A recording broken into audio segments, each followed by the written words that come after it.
Bonjour, pour cette première émission, je vous invite à me suivre à Meisenthal. C'est un petit village de Moselle-Est avec plein d'atouts, plein de charme. Allons-y.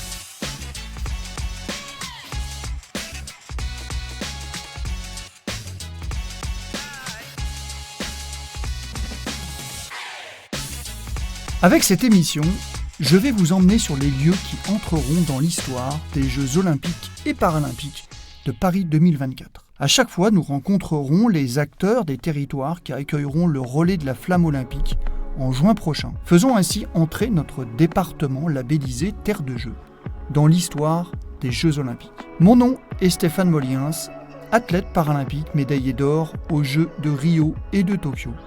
Et je vous emmène à travers la Moselle sur le parcours de la flamme. Et maintenant, j'ai rendez-vous avec Jennifer Freund, la maire de Meisenthal.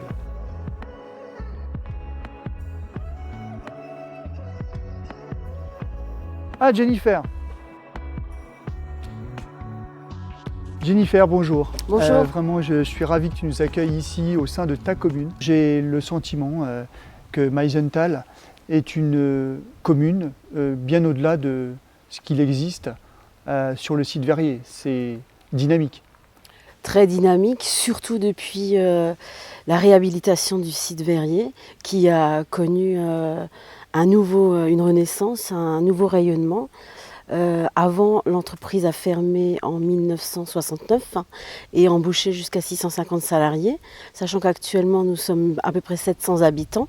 On peut voir l'ampleur qu'avait l'usine au cœur de Meisenthal. Et comment tu décrirais, toi, la vie ici à Meisenthal? Est-ce qu'on est dans une commune dynamique? Oui, à plusieurs niveaux. On est entouré de forêts et de sentiers de randonnée. On a beaucoup de cyclistes qui traversent le village parce que c'est toujours un petit challenge de monter les collines qui entourent le village.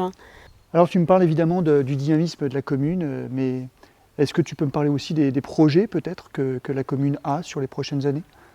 Oui, on a un très grand projet de réhabilitation du centre-bourg. On va y intégrer une nouvelle aire de jeu pour les enfants. On va disposer de nombreuses places de parking nécessaires à l'exploitation du site, dues aux nombreuses manifestations, aux festivals, concerts, au centre d'art Verrier, à la période de Noël où on accueille énormément de visiteurs. Et ensuite, on a d'autres petits projets dans les tiroirs. Oui. Tu sais qu'évidemment la flamme olympique arrive à Meisenthal au cours de l'année prochaine. Qu'est-ce que ça fait quand on est maire de Meisenthal d'avoir un symbole aussi fort et aussi planétaire qui arrive dans un village de 750 âmes? Oui, justement, Meisenthal, on n'était pas du tout prédestiné à accueillir une flamme olympique. C'est quelque chose de complètement inespéré, mais très attendu maintenant par l'ensemble des habitants et des villages autour. Tout le monde veut s'approprier l'événement et veut y participer. On a de nombreuses sollicitations à ce niveau-là. Le seul petit souci qu'on risque d'avoir, c'est logistique. Il faudra acheminer tout le monde dans cette petite cuvette où il n'y a qu'une seule départementale qui la traverse. Mais sinon, tout le monde est super fier et super heureux d'accueillir la flamme. Alors je suppose qu'il y a un comité d'organisation qui a été mis en place. Oui, c'est organisé en commun avec la communauté de communes du Pays de Bitche et le département, le COJO. Donc on aura différentes réunions pour fignoler tout ce projet, quoi. Est-ce que toi tu es sportive? Est-ce que tu aimes le sport? Nous, on pratique beaucoup de randonnée, ici ou ailleurs. Bon, ici, ça s'y prête bien, dans la nature, ou du vélo. Alors Jennifer, on est aussi dans un lieu vraiment ouvert sur la nature, Meisenthal, entouré de forêts. Qu'est-ce que tu peux me dire aujourd'hui sur le sport et la nature conjugués? Oui, tout à fait, au niveau du Pays de Bitche. Donc on a un certain nombre de circuits balisés, notamment, je ne sais pas si vous en avez entendu parler, le Colorado du Pays de Bitche ou le Sentier des Grottes, ou différents circuits adaptés à différents niveaux et qui nous permettent beaucoup de découvrir le panorama, la nature du Pays de Bitche. Est-ce qu'aujourd'hui, Meisenthal et les communes environnantes ont cette volonté d'aller former, éduquer la jeunesse sur le sport, la nature, la découverte, l'écologie? Oui, c'est une volonté très ancrée au niveau du personnel éducatif. L'école est labellisée. Ils participent à des événements comme Nettoyons la nature. Ils pratiquent l'école du dehors régulièrement. Donc ils vont en classe en forêt. Et sur la thématique de la nature, de la protection de la nature et de l'environnement, de la faune et de la flore. Donc c'est assez ancré au pays de Beach dans la plupart des écoles. Merci Jennifer pour ton accueil. Et puis longue vie finalement au projet de Meisenthal. On dit Meisenthaliens? Les Meisenthaliens? Valmésangeois. Tu peux me le redire? Valmésangeois. Les Valmésangeois. Parcours de randonnée, pistes cyclables et patrimoine artisanal, Meisenthal est aussi riche de son histoire, directement rattachée à l'histoire du savoir-faire verrier. Et pour vous parler d'histoire, je vais faire appel à mon journaliste préféré. Tim, t'es là? Salut Stéphane. Ouais, je suis là. Écoute Tim, je te donne 1 minute 30 pour me raconter l'histoire de Meisenthal. L'histoire de Meisenthal, ok, c'est parti. Meisenthal voit le jour au début du XVIIIe siècle, en même temps qu'une verrerie. Les artisans obtiennent l'autorisation du duc de Lorraine, Léopold Ier, de s'installer ici en 1704. Peu à peu, autour de cette fabrique de verre, le village se développe et accueille de plus en plus d'ouvriers. La notoriété de la verrerie à Meisenthal grandit. On y produit des pièces qui servent à la vie quotidienne. Des verres, des carafes, des plats de cuisine.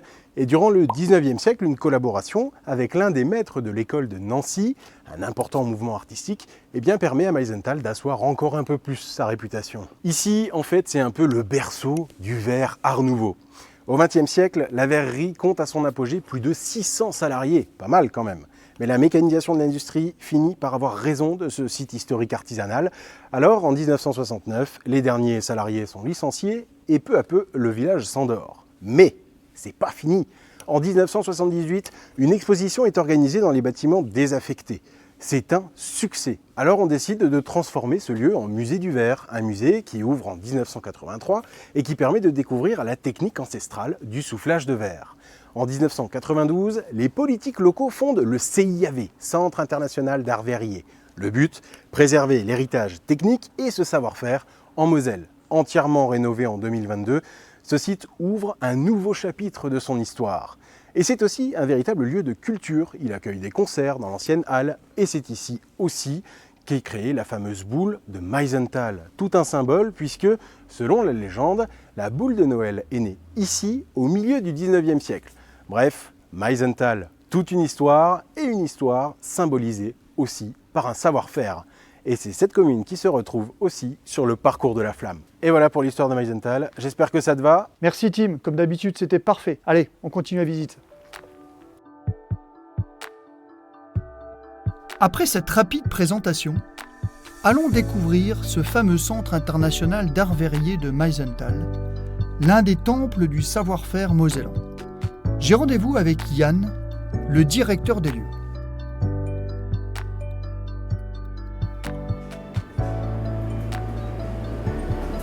Yann, bonjour et merci de ton accueil vraiment sur le site verrier de Meisenthal. Alors, le site verrier de Meisenthal, déjà dis-moi, où est-ce qu'on se trouve ici? Ici, on se trouve au cœur même des ateliers verriers du centre d'art verrier de Meisenthal, avec les fours en fusion, les verriers au travail. C'est vraiment le cœur de ce site, puisque c'est un site qui a fonctionné de 1704 à 1969 et qu'on a réactivé depuis une trentaine d'années au niveau de la création verrière. Et que je vois d'ailleurs très ouvert sur le public qui est au-dessus. Oui, parce que l'idée c'est de partager. Nous on dit toujours qu'on gagne à partager, on n'est pas dans la culture du secret. Et c'est vrai que ça fait plus de 25 ans maintenant que le public peut assister au ballet des verriers et admirer le savoir-faire des verriers. La flamme olympique, parlons-en. Elle arrive ici le 27 juin 2024. Qu'est-ce que ça évoque? Déjà pour le site verrier et peut-être pour toi personnellement. Quelle histoire, hein. C'est effectivement une chance innommable, une manière de célébrer un peu le patrimoine français qui sera diffusé au-delà des frontières, hein, puisque c'est un événement planétaire. Et puis pour nous aussi, on a aussi envie de marquer symboliquement ce passage avec dans les cartons une idée qui serait que la flamme passe juste derrière toi et qu'il y ait un peu une rencontre magique entre la flamme olympique et le feu sacré qu'on essaye d'entretenir ici à Meisenthal. Ouais, c'est sûr qu'ici la flamme on connaît. Tout à fait. Et on essaye de ne pas la perdre. Alors tu m'as dit que tu faisais du tennis de table. Ouais, un peu amateur quoi. Ouais, mais donc tu es un vrai sportif. Oh. Donc personnellement, ça doit être aussi quelque chose d'extraordinaire à vivre. Mais tout à fait. Et puis cette célébration du sport, de la vertu du sport et de toutes les valeurs que porte le sport, ça ne peut qu'être un moment inoubliable dans l'histoire du site. Il y a beaucoup de gens qui travaillent ici. On m'a parlé aussi de beaucoup de bénévoles. Est-ce que tu peux me parler un peu d'eux? Bah écoute, le second souffle de ce site, on le doit à des bénévoles, à des érudits locaux, des amoureux du patrimoine qui, à la fin des années 70, sur cette friche qui était complètement désossée par les ferrailleurs, ont monté des opérations qui allaient donner naissance au musée du verre de Meisenthal. Et je parle des anciens aujourd'hui parce qu'ils n'ont plus notre âge, mais on leur doit une fière chandelle parce que c'est vraiment les pionniers qui ont réarmé l'idée de réinvestir cette friche. Aujourd'hui, on est les descendants de ces pionniers et on essaye, dans le temps qui nous est imparti, de continuer l'histoire et puis de la transmettre aux suivants. En 2022, le site a été complètement refait. C'est super chouette, on est arrivé, c'est vraiment très très beau. Tu dois être fier aussi de ça. Ouais, c'est peut-être l'œuvre d'une vie que de suivre avec tous mes collègues, les élus, les bénévoles, les entreprises, une telle reconversion architecturale qui a duré près de 10 ans, un projet au long cours. Ouais, c'est une fierté de pouvoir transmettre aux suivants un équipement viable, performant, qui peut surtout accueillir dans de bonnes conditions un public nombreux. C'est ça l'objectif, c'est de partager toujours. Alors tu m'as dit qu'il y avait des projets, qu'il y avait plein de choses encore à vivre. Tu peux nous en parler un peu? Des projets, on en a toujours. On travaille sur la prochaine boule de Noël, on travaille sur des résidences d'artistes l'année prochaine. Et puis voilà, l'idée ici, c'est qu'on soit une sorte de laboratoire où tous les matins, on se met la tête sur le bio, on se remet en question. Parce que quoi de plus grisant que d'éprouver le doute. Plus on doute, plus on cherche, plus on trouve et plus on évolue. On n'aime pas ronronner, on aime être des éclaireurs. Donc voilà, ici, l'objectif, c'est d'essayer d'inviter le verre à de nouvelles contorsions. Merci beaucoup, Yann, c'était un plaisir de te rencontrer. Et puis, longue vie à ce site. À toi aussi, et puis vive le sport. Le CIAV est un véritable lieu de culture où les anciens espaces industriels sont devenus des lieux de spectacle ouverts à tous. Pour découvrir cela, je vais retrouver Pascal dans la halle verrière, située juste à côté des fours à verre. Pascal, bonjour. Bonjour. Merci beaucoup de me recevoir ici, dans cet incroyable lieu. Alors raconte-moi un petit peu, qu'est-ce que c'est, où est-ce qu'on est ? Ici, on est donc dans l'ancienne unité de production du site verrier, qu'on appelle la halle verrière. Donc c'est ici qu'on produisait jusque dans les années 69 encore. Donc c'était vraiment l'atelier où toutes les pièces étaient produites. Nous, on a commencé effectivement dans les années 80 à organiser les premières manifestations, notamment autour des musiques actuelles. Et bien sûr, donc, le lieu a été transformé à plusieurs reprises, mais on a vraiment souhaité garder quelques vestiges de l'époque. Alors justement, cette tour ? Oui, donc il y a cette fameuse tour centrale. Toute la température des fours était pilotée de là-haut, donc voilà, c'était vraiment une tour de contrôle. Et puis c'est vrai que les verriers nous racontaient aussi qu'à un moment donné, bien sûr que les contremaîtres utilisaient aussi cette tour pour bien vérifier si tout le monde était bien au travail.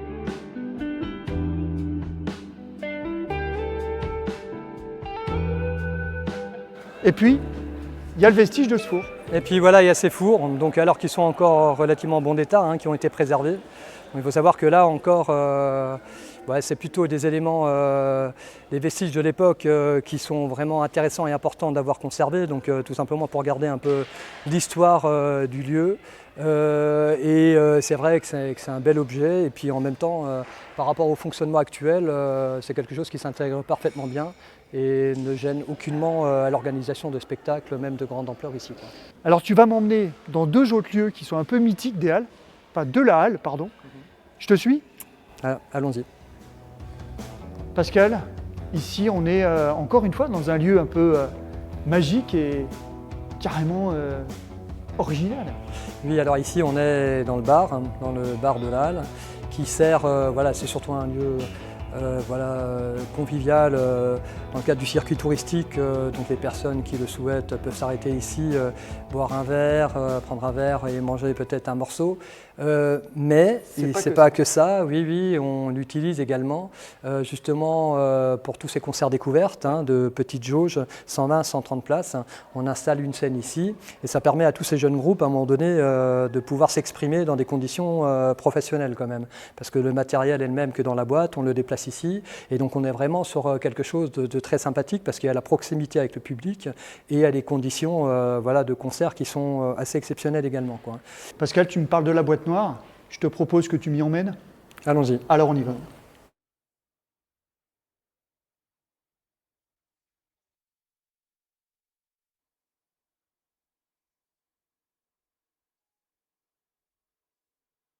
Alors Pascal, là, je t'avoue que je suis un petit peu sur le cul, comme on dit, tu vois. Donc la boîte noire, c'est vraiment notre espace de diffusion par excellence. Tout simplement parce que voilà, c'est un lieu qui est super modulable. En termes d'acoustique, on est vraiment sur quelque chose de vraiment exceptionnel. On le sent en arrivant. On le sent dès qu'on arrive. Donc avec je la fais rapide, sol sur ressort, 52 cm d'isolant phonique, plafond sur ressort. Donc on est vraiment aussi sur quelque chose d'exceptionnel en termes de modularité. Là on est justement sur une jauge assis debout, quoi. Donc on va avoir là dans 3 jours 200 spectateurs ici, 400 dans la fosse, donc une jauge de 600.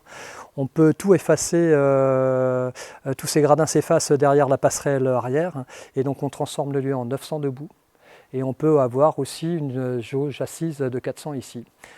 Autre particularité aussi qui est assez dingue, c'est que l'arrière de la scène est constitué de 16 panneaux d'1 mètre de large et de 8 mètres de haut. Donc c'est une double porte acoustique en fait qu'on retrouve derrière, qu'on arrive nous à effacer sur les côtés dans les murs béton, et ce qui permet à la scène qui est sur roulette d'avancer dans le grand espace de l'usine et d'avoir le même plateau scénique donc pour l'espace 3000 à côté, quoi. Merci beaucoup, merci Pascal, c'était passionnant de nous avoir fait découvrir ce site fabuleux ici à Meisenthal. Merci à vous.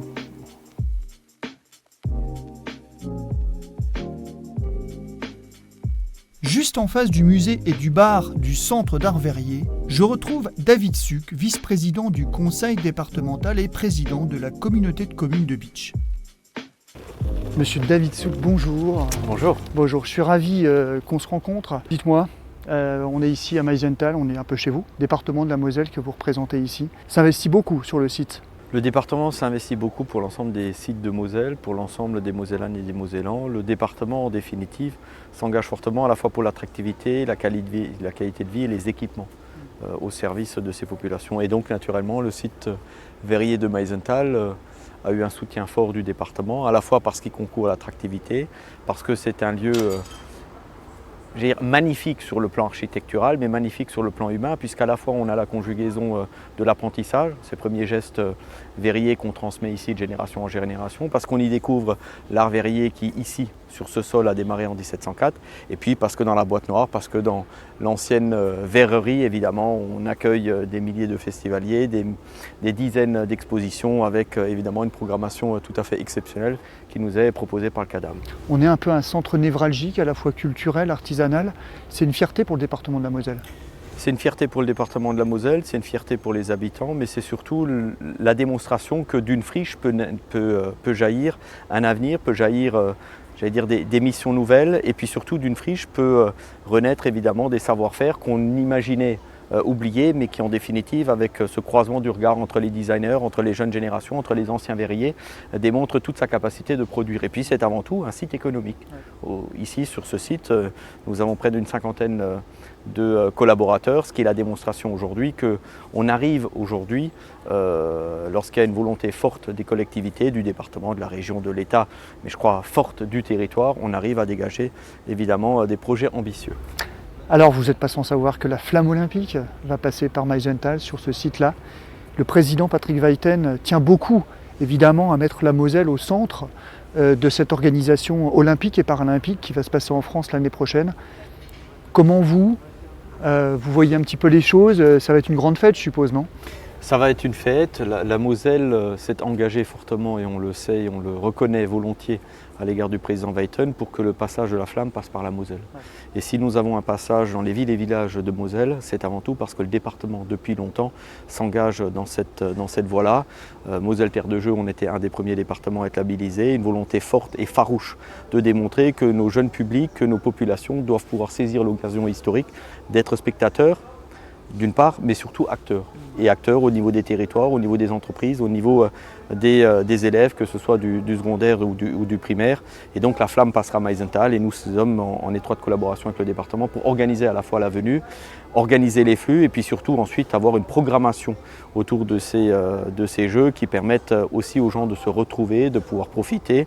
Et en même temps, c'est un véritable rendez-vous qui permettra de relancer un certain nombre d'activités sportives, de relancer aussi quelques investissements dans le domaine sportif, parce qu'on sait que les JO, ça permet ensuite évidemment au tissu associatif, à celles et ceux qui sont un peu éloignés du sport, parce que le numérique attire beaucoup, de se rendre compte que c'est une école de la vie, c'est l'école de l'apprentissage, du partage, de la solidarité, et puis en définitive, je crois qu'il n'y a rien de plus beau qu'évidemment une population, un peuple qui s'engage dans le sport. Merci beaucoup de cet entretien et longue vie, ce site extraordinaire.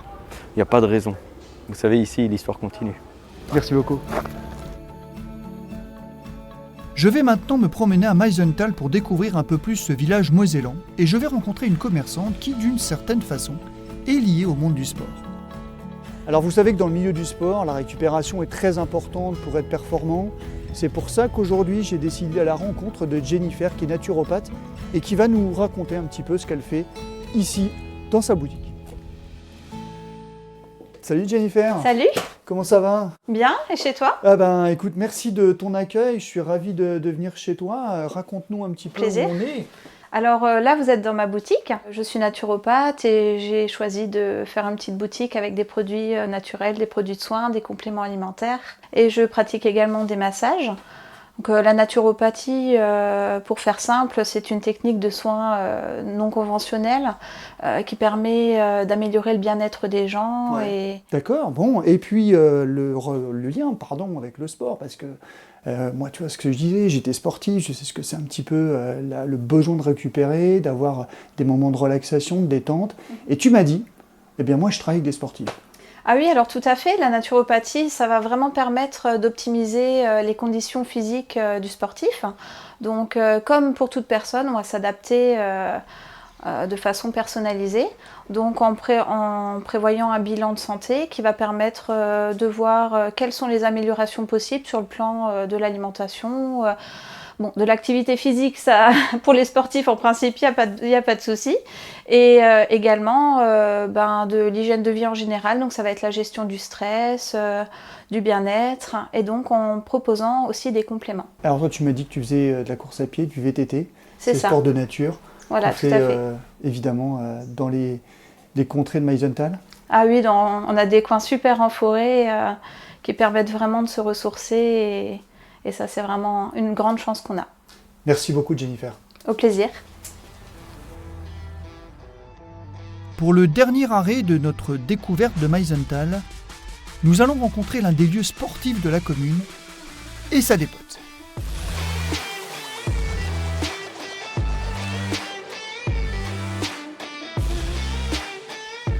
Fred, salut.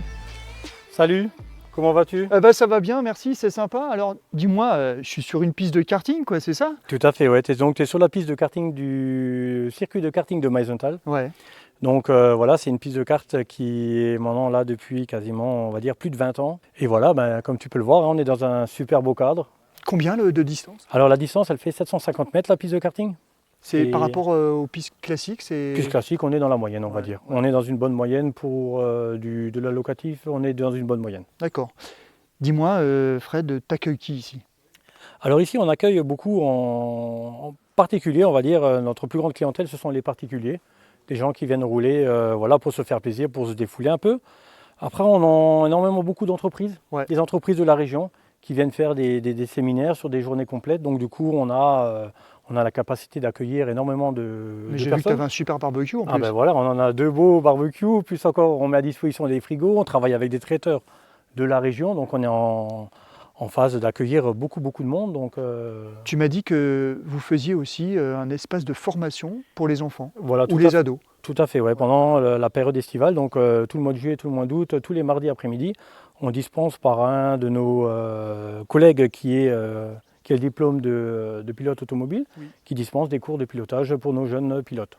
Le côté symbolique de la flamme olympique, on est ici un petit peu aux confins des frontières. Qu'est-ce que toi, tu m'as dit, j'accueille du public, mais pas que français. Non, effectivement, déjà, d'accueillir du public français, c'est déjà une fierté que le monde vienne jusque chez nous. Mais en même temps, c'est vrai, effectivement, on accueille d'autres publics au-delà de nos frontières. Donc on a effectivement un public allemand, un public suisse, un public néerlandais et d'autres nationalités diverses.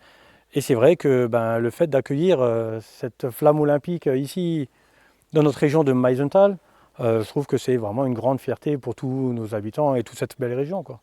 Écoute, un très grand merci Fred de ton merci accueil. à toi. Ouais. Et puis je te souhaite le meilleur pour le karting de Merci Meisenthal. beaucoup. Au plaisir.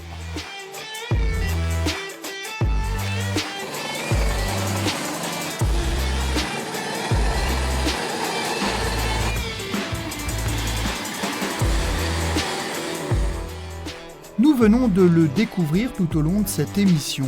Meisenthal est une commune où le savoir-faire artisanal cohabite avec l'histoire mais aussi avec le sport. Une commune qui aura la chance d'accueillir la flamme olympique en juin prochain. Voilà, j'espère que cette petite balade à Meisenthal vous aura plu. Je vous donne rendez-vous très vite pour la seconde étape sur le parcours de la flamme.